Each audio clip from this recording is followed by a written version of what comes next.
WCLN 1170 Radio and Cable Channel 16 are pleased to present We Should Know, hosted by J.W. Simmons, an upbeat, informative look at people, places, and issues facing our community. This education-based analysis of issues will remain positive and informative as we consider closely what we should know. Ladies and gentlemen, welcome back. Thank you for being with us today. We Should Know is on the air. We're coming to you Star Communications Channel 16 each and every Tuesday. WCLN Radio, simulcast out of Clinton, North Carolina. We're pleased to have two folks with us today that you will recognize the subject matter immediately, and one of the guests is Jimmy Matthews with Matthews Pharmacy. Jimmy, just about everybody I know, when I say that name, knows who you are and the fact that you are, and I'm going to say one of the blue bloods of pharmacy in this area, because you date back to your father. From your father, you went into business, and Bonnie, your wife, also as a pharmacist. So I really don't know anybody that compares to that kind of stature, and I won't even mention that you're a Carolina grad right to start with, but it's that's just part of the picture. Carolyn Fairclough, thank you for being with us. You're deeply entrenched and involved with Relay for Life. The subject today is cancer, and I want to thank both of you for just taking time to sit down and talk about this subject matter. We're glad to be here. Yes. Glad to be here.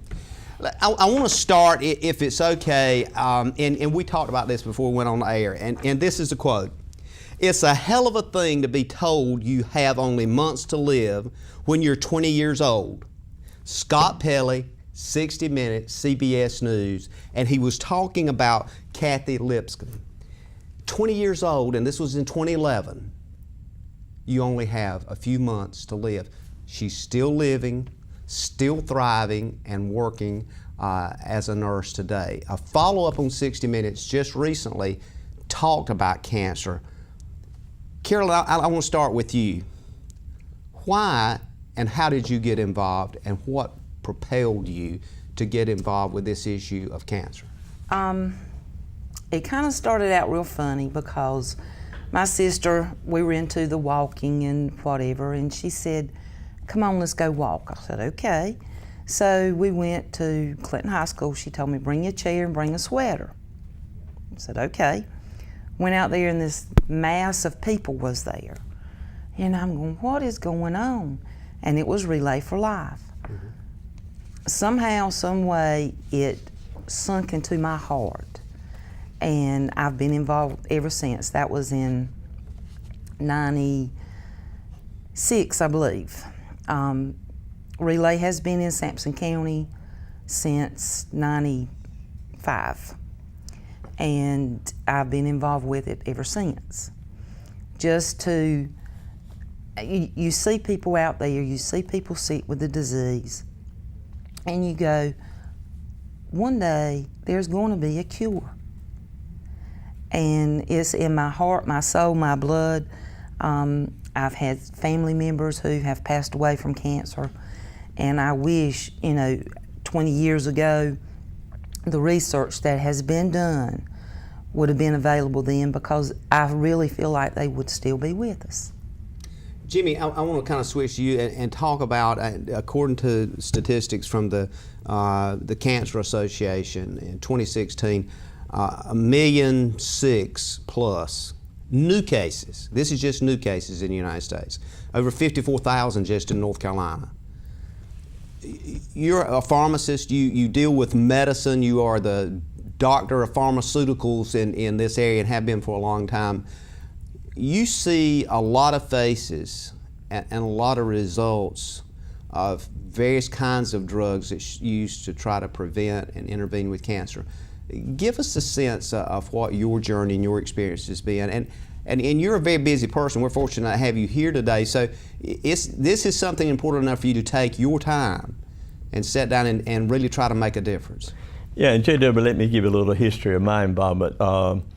Relay for Life was started basically with one of our employees, Mark Brown, was here at the time. And he had a college roommate who had dealt with this while they were in college.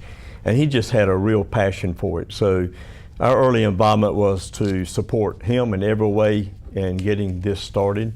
And he had friends, Michelle Parker and her family, and numerous other people who rallied around Mark's efforts to get this thing going, and it's just been tremendous to see it last and carry on.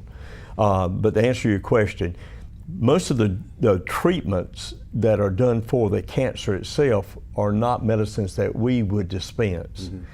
What we dispense will be medications to help people deal with the symptoms of the disease or side effects from the medication that they might be on or the treatment that might be on. Now, that being said, we become pretty involved with those people's lives as they're going through treatments because they're needing this kind of support medication ongoing. And it is, as you described it already, we are sitting in a unique position to be helpful, to be caring, but to also get to know people who fight a tough battle, who don't always get the resolve that we would love for them to get. And so, you know, it's a passion we have for this because so many people are touched by it. And there are really a lot of options, and those have improved, as Carolyn has said already, over the last several years. But still, there's a lot that goes on in people's lives while they're fighting, winning, or losing that are very challenging to see people have to go through. Carolyn, when I think about cancer also, and something that Jimmy Matthews just alluded to, is this whole issue of the psychology of being able to deal with the disease. We have said numerous times, and I think you guys have heard as well, that it's so horrific that oftentimes folks will even say the word the big C. They don't even want to use the word cancer simply because of the traumatic psychological impact of it. What have you seen with that, and is there something that either with you or your family that you've seen that's really driven you to be more passionate about this? Well, you know, we have survivors that come to the event, and when you see all of those survivors together under that tent, and you're going, they share a common bond. They might be young, they might be old, they might be any kind of age, but they share a bond that is indescribable. It's like,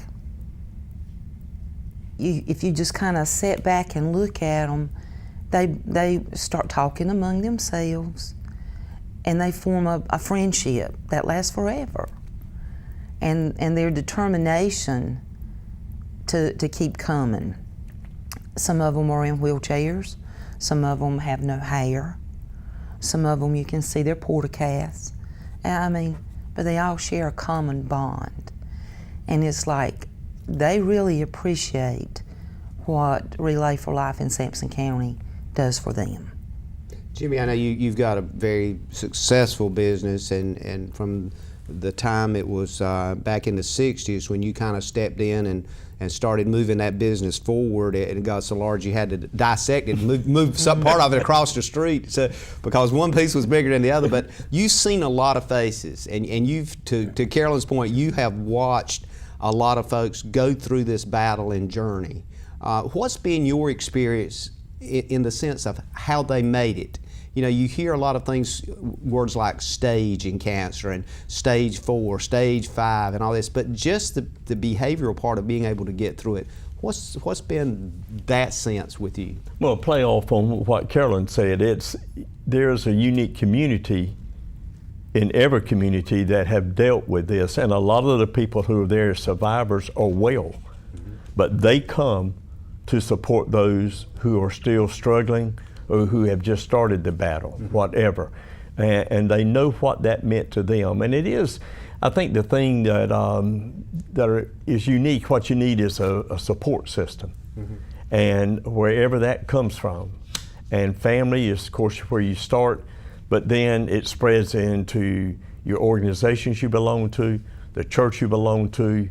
Having that faith is, I think, in my opinion, very critical for somebody going through a battle like that, or through whatever stage they're going through. So to have everybody on their team. And what I hear so much, the people who provide the care, the medical people in the hospitals and in the treatment centers are so compassionate and so caring. I think that's something that is very, very critical and important to those survivors as well. They're not just a number, they're not just getting a test run, but they are people to the people that care for them. So those are the things that are there. And I would encourage you to come to Relay well and sit in the stands and watch the survivors walk, because you'll have several different emotions.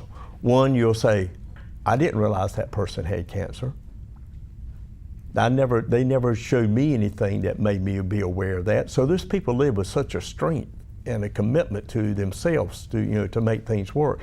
And then you'll get a personal charge of saying, I want to be that strong and I want to reach out. And I think that helps a lot too in our own lives, knowing that other people have walked that walk. We might be walking it the next day. None of us know. And I think you and I have alluded to it. I got to walk the Survivor's Walk last year. I was so blessed. What I had was treatable, was detected early, and was not a major. I'm going to tell you, all of us sit around and talk, and when they start mentioning certain areas of the bodies that are compromised, we know what the odds are in our mind already. This is not good. Oh, that's maybe doable. I think they can get through that, because so much research has been done to improve that situation. And you're so true about that word. When you have it told to you, it changes your outlook on life at that point. We're going to take a quick break. I want to come back and pick up on that thought when we come back after break. Ladies and gentlemen, we'll be back in a moment. Stay tuned. We're talking with Jimmy Matthews and Carolyn Faircloth about cancer. You're out for an evening on the town. Finally a chance to relax and forget that you left your front door completely unlocked. Fortunately, you just installed a security system from Star Communications. With just your cell phone, you can check on your house, lock it down, light it up, and get back to relaxing. You forgot to put Buster in his crate. Unfortunately, we can't help with that. Security and automation from Star Communications. Call today to find out more. Ladies and gentlemen, welcome back. Thank you for being with us today. Thank you for your comments to our website, to our email address, weshouldknowedu@gmail.com, regards to our previous show that talked about counseling in the high schools and our Duke peer counselors. We appreciate them being here, and I just give them a shout out and thank them for going forward with their efforts. We're talking about something very near and dear to a huge growing number of people's hearts today, cancer and its impact in the community. We're talking with Jimmy Matthews, son of Spencer Matthews, Blue Bloods of Sampson County. I'm going to capture that term in the pharmaceutical industry. Thank you for being here, and Carolyn, thank you for being here. We're segueing Relay for Life in, but Jimmy, you were on a train of thought that I thought was so important, and to kind of pick those folks up that may just be listening or turning the TV on. You were just talking about that for folks that sit in the stands when Relay is happening that may not have cancer, and they see those folks walking. And for you, it is a personal issue because you have faced that C word, got beyond it, and I want you to pick it up from there.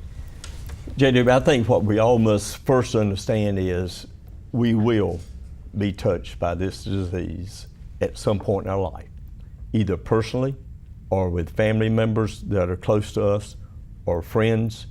It will come. And so we just somewhat live with that. But I will tell you, I honestly don't know. It's like anything. You go to a different level when it personally touches you. It's one thing to have a loved one, and that's a different feel.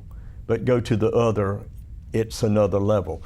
And what I'm so appreciative of is, first of all, the great health care that we have in this country and the tools that are available to detect these things if we do like we should and do those testings. I mean, some of them are not pleasant, but they certainly can make a difference in our life. Then it gave me a compassion for my patients on a different level all the way around.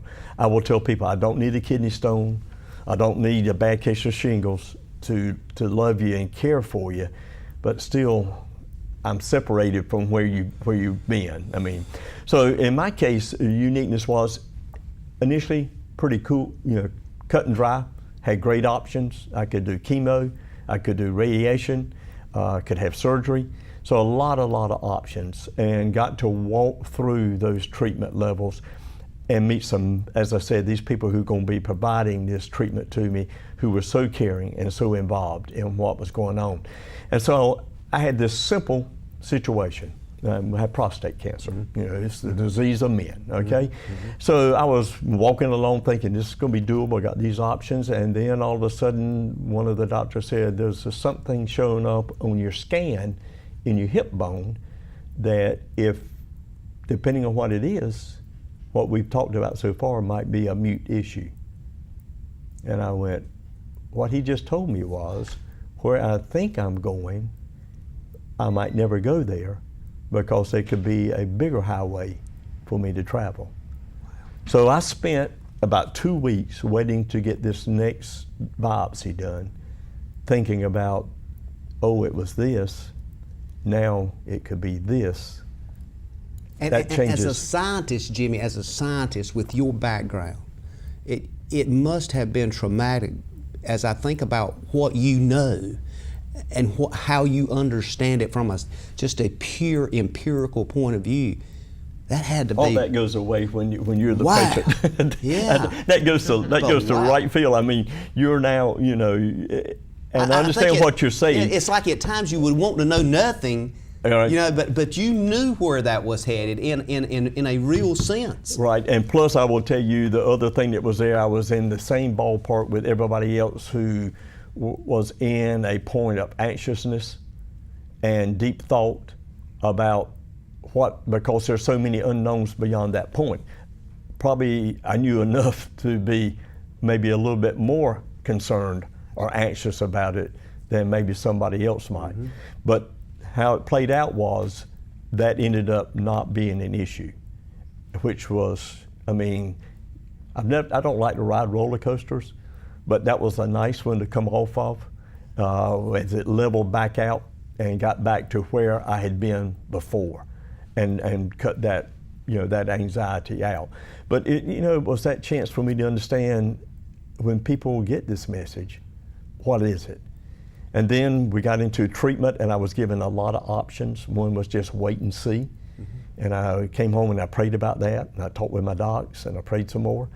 And I decided, what am I doing to myself in the wait and see? Now, everybody chooses differently, but I know inside of me, is again, this a roller coaster. You just had your studies done, everything is great, we'll see you in 3 months.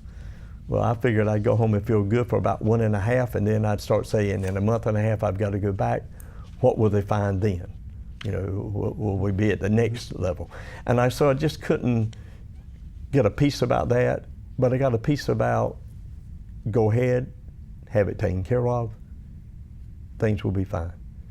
And that message, came to me through my good Lord, and given me that satisfaction that things would be fine, and was so blessed with the team of people that worked to do my surgery and the care that I've been given after that, follow up and what have you. So just understand, you will be affected. It will change your outlook. Our challenge to everybody today is respond now, step up to the plate, give yourself a better shot for survival, give yourself a better shot for treatment by providing funds to help with that. And we were just talking before the show, recently a professor at UNC School of Pharmacy is on a team of people that's using some biomedical techniques to go in after brain treatment of a cancer and do cleanup, getting rid of cells that were maybe left behind. So there's some wonderful, wonderful research being done all over this country. It takes funding to get that done. And so that's what Relay, that we'll talk about in shortly, brings to the plate. But Carolyn, Carolyn's she had a niece, Right. that this has been years ago, Right. young lady. And how did that affect your family? Yeah. It devastated us. We're talking a young person. Right. She was, she passed away when she was 28. And she fought the battle for 6 years. And at first you're going, nah, that's not, they've got that wrong. There's something else that's going on. And then you find out there's not something else going on. It is the big one. Mm-hmm. And she had surgery. They could not get it all because of where it was located. It was near like her optic nerve. And so this was in the brain, right? And but they were pleased with it. Well, 2 years later, came back again, and she had it was called at the time gamma knife radiation surgery. She had it up at Women's and Brigham up in Brigham Boston, and which she was very far away from home. Family support was not there. It was just, her family, my sister and my brother-in-law. And during this time, right before she was diagnosed, she did get engaged, and the fellow that she was engaged to was a wonderful fella. And they decided that they would go ahead and get married, that let them go ahead with their life and just make the best of it. So that's what they did. 2 years later, it came back full force. And she was at Duke. Gosh, I really can't remember how many times, how many treatments and whatever, and there was no hope. And I guess that's one reason why I'm so thrilled with this research that Duke has recently come across about injecting, and she had a glioblastoma, which is a deadly brain tumor. And this young girl that was on 60 Minutes, she is cancer-free now because she went through this clinical trial of them injecting the polio virus into that brain tumor. It made her body react to say, hey, I'm getting polio. I've got to fight this thing. And it kicked in and it helped do away with her brain tumor. She is cancer-free. She is a nurse now. She has her whole life in front of her. And that's one of my passions is brain tumors because of my niece. But my niece has been dead for 15 years. Lots could have happened in 15 years if we had had the research at that time that we do have now. I know one of the doctors on there, I think he's been working on this particular thing for about, I think he's been 15 years at Duke. And before that, I'm not sure exactly where he was at, but he's been working on injecting the polio virus into a glioblastoma. I think the research is coming in, and Jimmy, we're going to be coming up on a break about 30 seconds here, but one of the things I want to ask you, and again, I'm looking at your business, and I refer back to you've been, and I use the word scientist along with Bonnie. Your wife is also a pharmacist. You guys go through basically that same lengthy training and expertise that you see medical doctors and others. But when we come back from break, I want to talk about what you've seen since, I'll say, 1967, and what has changed that you have seen as it relates to the medical side, as it relates to what you saw in the 60s and 70s, the 80s, 90s, and now. We'll be back and talk about that when we come back from break. Ladies and gentlemen, we're talking with Jimmy Matthews, Matthews Pharmacy right here in Clinton, North Carolina. We're also talking with Carolyn Faircloth. We're talking about a number of issues related to cancer and Relay for Life. We'll be back in a moment.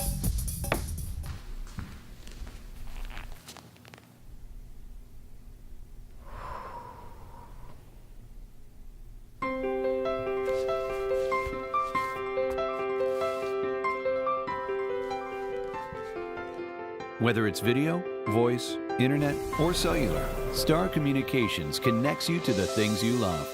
It's what we do and have done for over 50 years.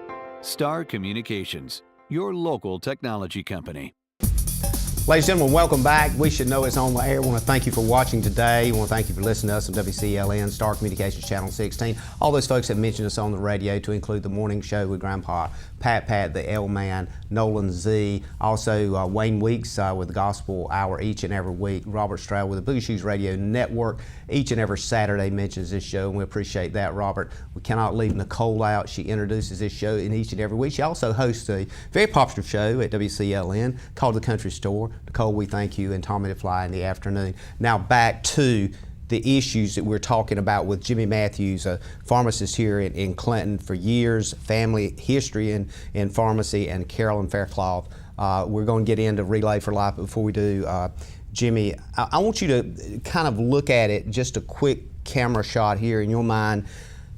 You're probably, your family, I will say, is endowed with the most history, and somebody will probably call me and try to change my perspective on this, but with the most history of the pharmaceutical industry in Sampson County of any family I'm aware of, your dad, you and Bonnie, and the journey started back in the 50s. Oh yeah. So I don't think anybody can touch that, but looking where you really got connected into it in the late 60s, what are some of the things that you started seeing change? I know with me, I'm more cognizant of skin and if I go in the sun and that kind of thing, but now in the 60s and 70s, I didn't cross my mind.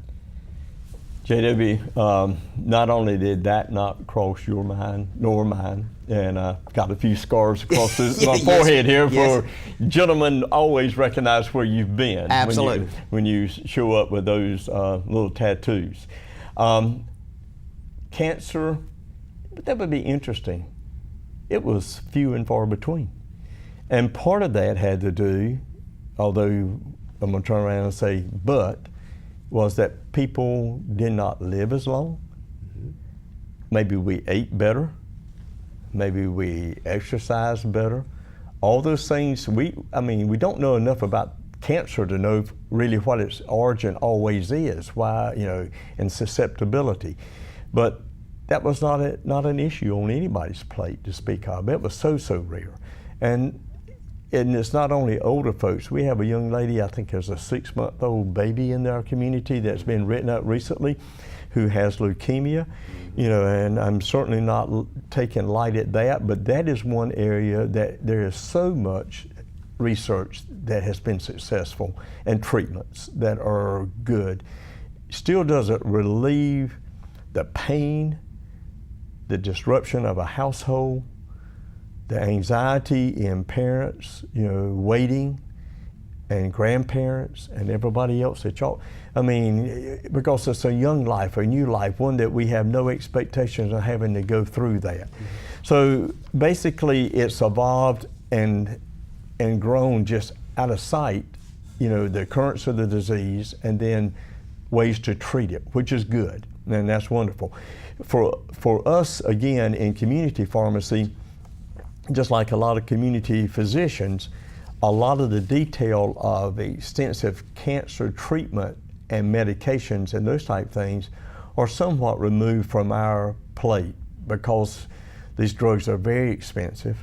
The type of treatment has to be done within a facility and cannot be done at home a lot. So there's very little that we see in the major battlegrounds. And you and I have talked about inviting some of our local people to come and talk about this, and we will do that, where some people with more expertise in treatment, but more so in preventative type care, can talk with us in their particular areas on what they need people to do to eliminate that concern. I don't think you've really heard that much the word oncology back during the 70s, 80s, and even 90s, and now it's like Clinton's got oncologists, and you just Google it and you can find that word everywhere, and folks would historically look at you and go, what is that? And now it's kind of become commonplace. And let's do touch on that. In our small community, we have some excellent treatment facilities that we're so blessed with. The oncology group that comes here out of Goldsboro, what makes you feel good is when we get that patient coming from there for those drugs that are used to help treat symptoms and take care of problems, is the great comments made about the caregivers there and how personal they are and engaging.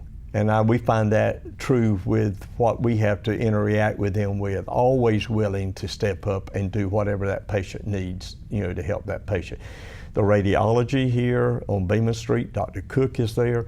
When I was at Chapel Hill and we talked about radiology, they literally said, you will not, unless you're going to do the high voltage thing with 4 treatments, if you're going to do the lengthy treatments, you don't need to be coming up here. You have a great facility and a great person there, to provide that care for you, and they can do the state of the art there.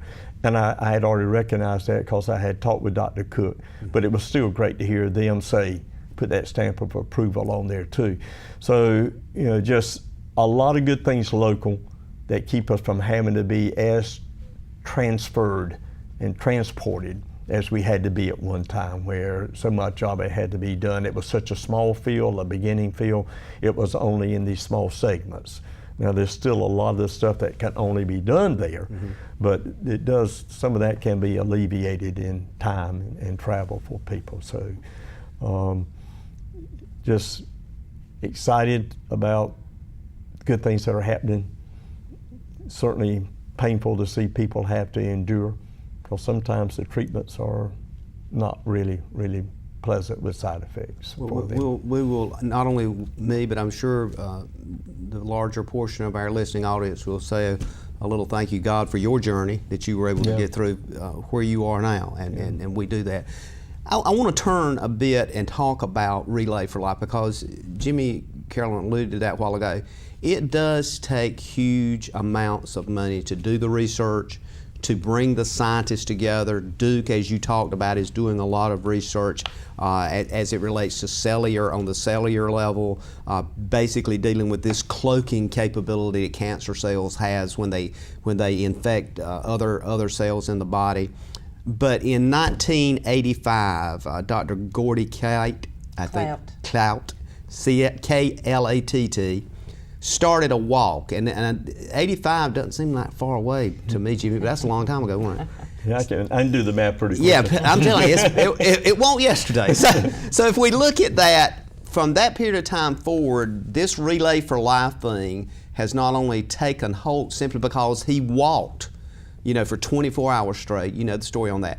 The idea from that and the walk idea, that's just interesting to me, how it's literally exploded nationwide, small communities, big towns. I mean, you can go from the coast to the mountains in North Carolina and see or get involved in a Relay for Life.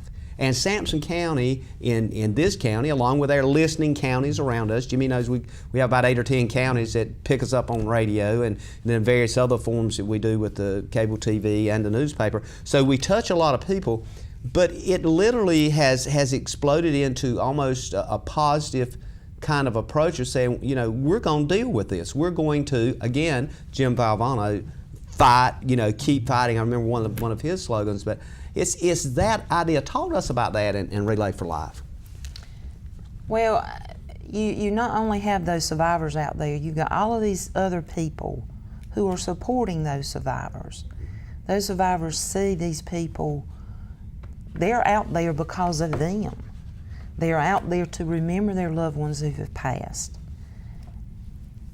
And it's like a community event. It's a great connect. It really is. Right. I think I've shared with JW and I've shared with the committee. Expo did a wonderful thing here in bringing our community together for several years until there was changing in several things, like the weather got bad one year at the wrong time, and then tobacco industry changed, so our warehouses weren't available. And it just seemed like that Relay took over that unifying thing in our community that bring us together once a year to touch with each other, which the people in this county do so well. And so that's been phenomenal. And as I think about it, and Carolyn's been involved on the national level and regional level a little much more than I have. But what I've heard from just being a listener, you know, if 85 it started here in 95, you got to understand what a small community picked up on that very, very early. So I know that we were one of the pioneers in small communities across our area.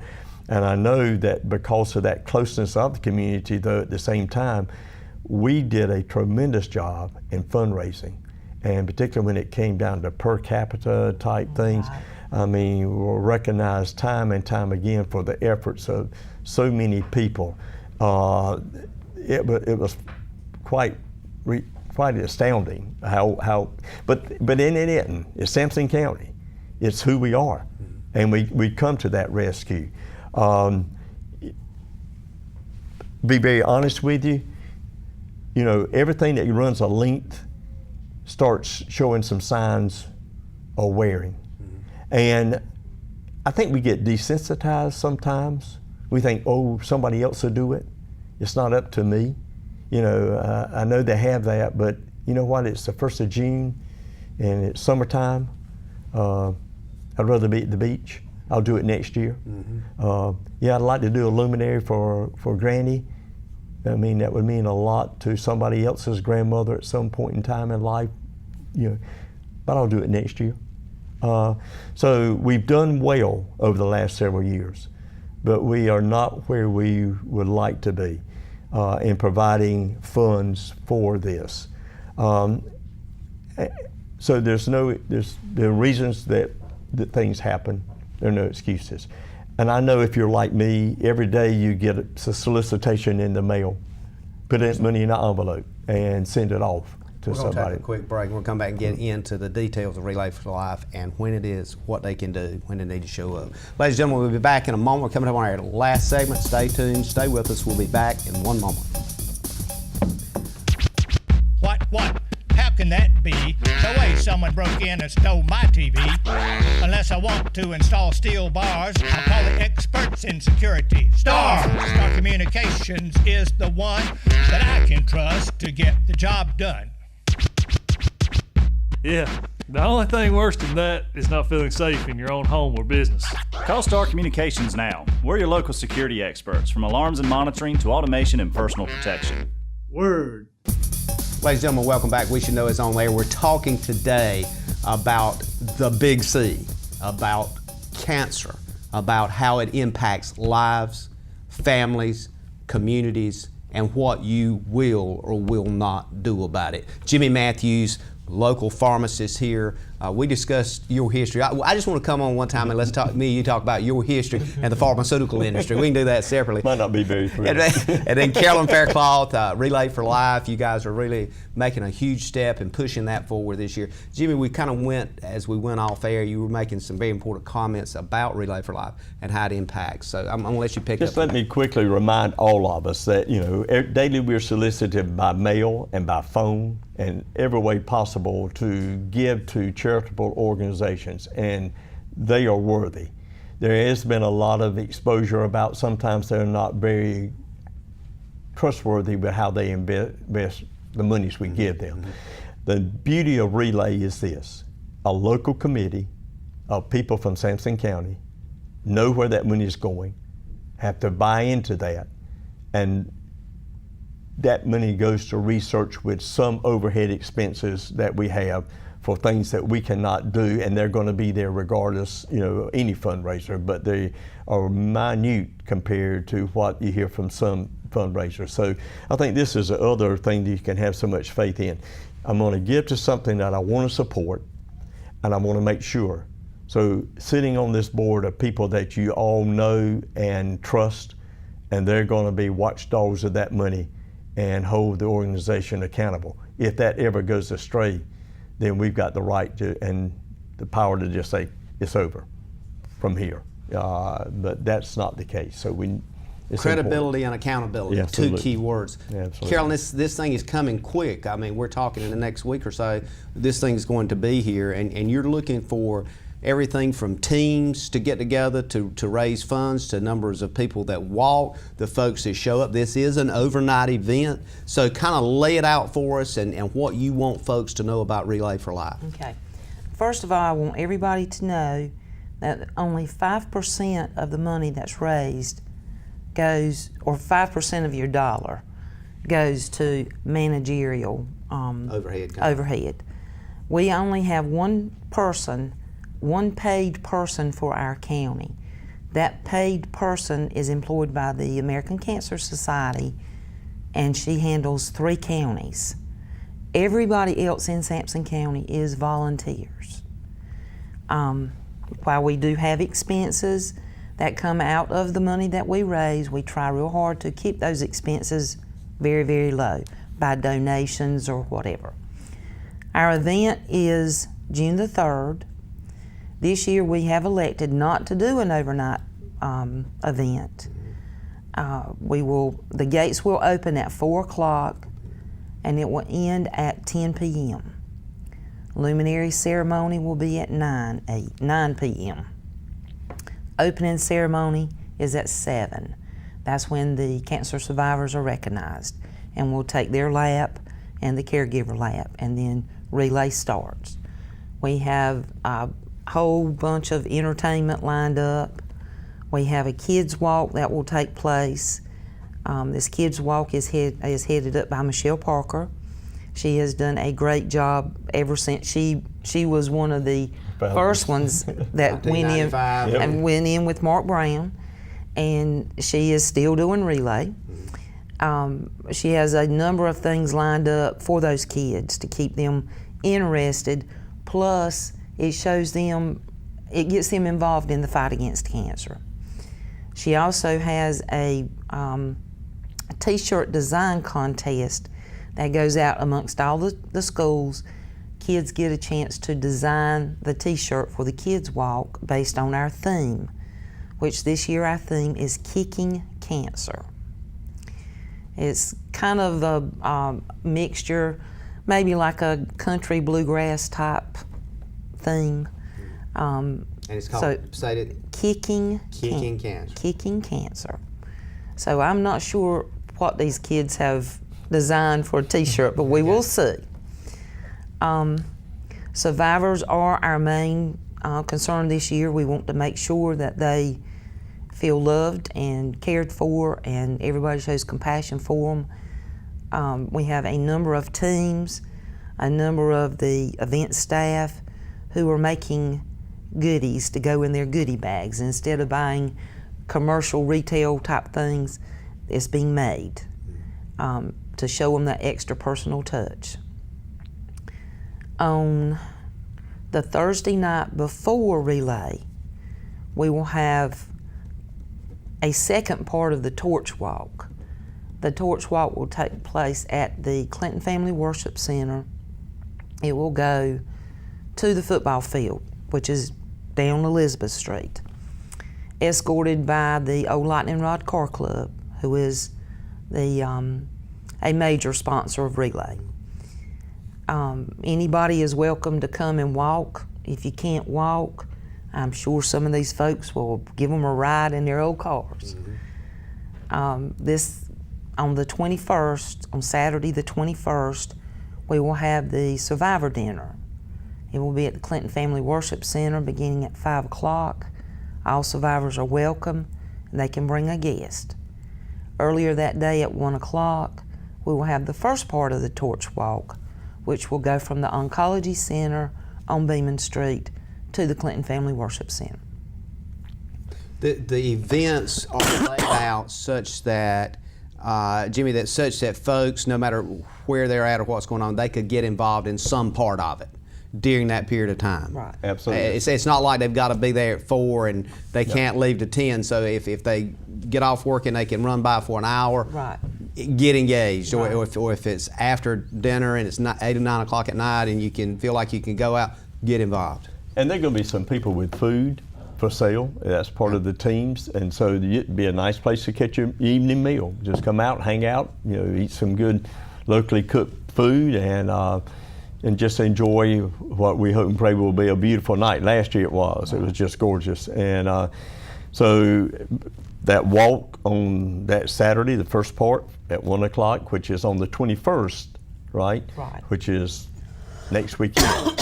And then the Survivor dinner that night. And then we go to the Thursday night before the event on Friday with the second part of the torch from the worship center to the field. And then on Friday will be the event itself.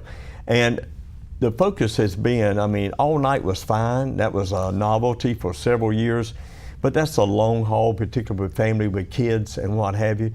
And so to tighten it up a little bit, to give everybody a window to function on and not feel like they're committed or have to do a long haul thing, that's been the focus, to have a family environment there for security and everything, because that's a concern for everybody this day and age. What's security? So we have a great team of people who are heading up our security for us, and we have some guidelines that will, control entry into it. It'll be easy entry, but it's not going to be. It'll be safe. It's going to be safe. We'll also on that Thursday night after the walk, Fan Farms, which is out on 242, they filled the luminary bags full of sand and candles to get them ready to bring on Friday. So anybody can go out there and help them do that. And now the luminaries can be purchased in the name of anybody that, somebody wanted to purchase one for Jimmy Matthews' journey, they could do that, or if it's somebody that is a young person, it doesn't matter who it is, they can put their name on it and purchase one. Living or deceased, either way. And they're luminaries and torches. How can they purchase those? Let's say I can't make it to the event, but I want to remember several people, and will they be acknowledged? How will that happen? The deadline for both has already passed, which was May the 3rd. It takes a long time to get all of those names typed up and entered into the system, and we go out to the community college and they do all of that. They help us do all of that. We have somebody who types it, but they produce all the labels that go on the bags and everything. We will be selling some luminaries at the event.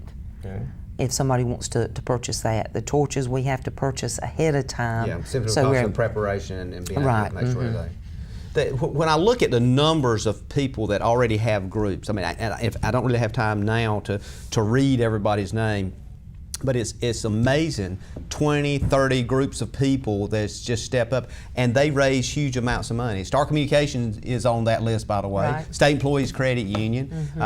This guy's right in the middle of just about anything given or carrying in the county. Matthews Pharmacy is. So I look at that, and it just really is a heartfelt feeling when you, Jimmy, you and I have talked about this so many times, in so many occasions, what a caring, giving community we've got, and you've been part of that, and it just blows me away when I see that happen. I do want to mention that he is our honorary chairperson. Well, no doubt. Very high paid. No doubt.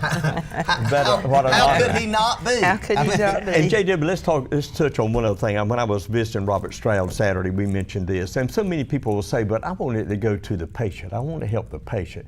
Well, you know what I find out about this county is there are opportunities to do both. It's better for this money to be collected and sent to a national organization to distribute these funds for research to worthy people who are going to make a sincere effort to do something.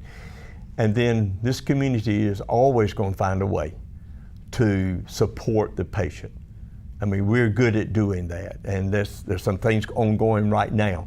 So, there are ways to do both, and I think it's a great marriage, the way it's done. Give us a phone number. My number is 910-590-9098. Okay.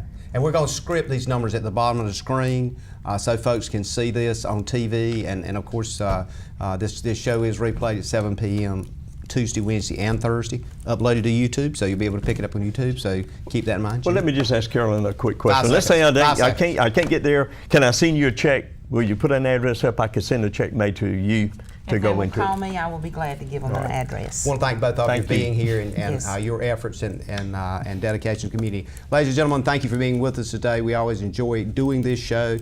And as we always say before we leave, we'll see you next week on the radio, and may God bless. Thank you for tuning in to this week's episode of We Should Know with host J.W. Simmons. If you have a question, comment, or suggestion regarding this or any episode, please send your emails to weshouldknowedu@gmail.com. And remember to tune in every Tuesday at 2:30 for another informative episode of We Should Know.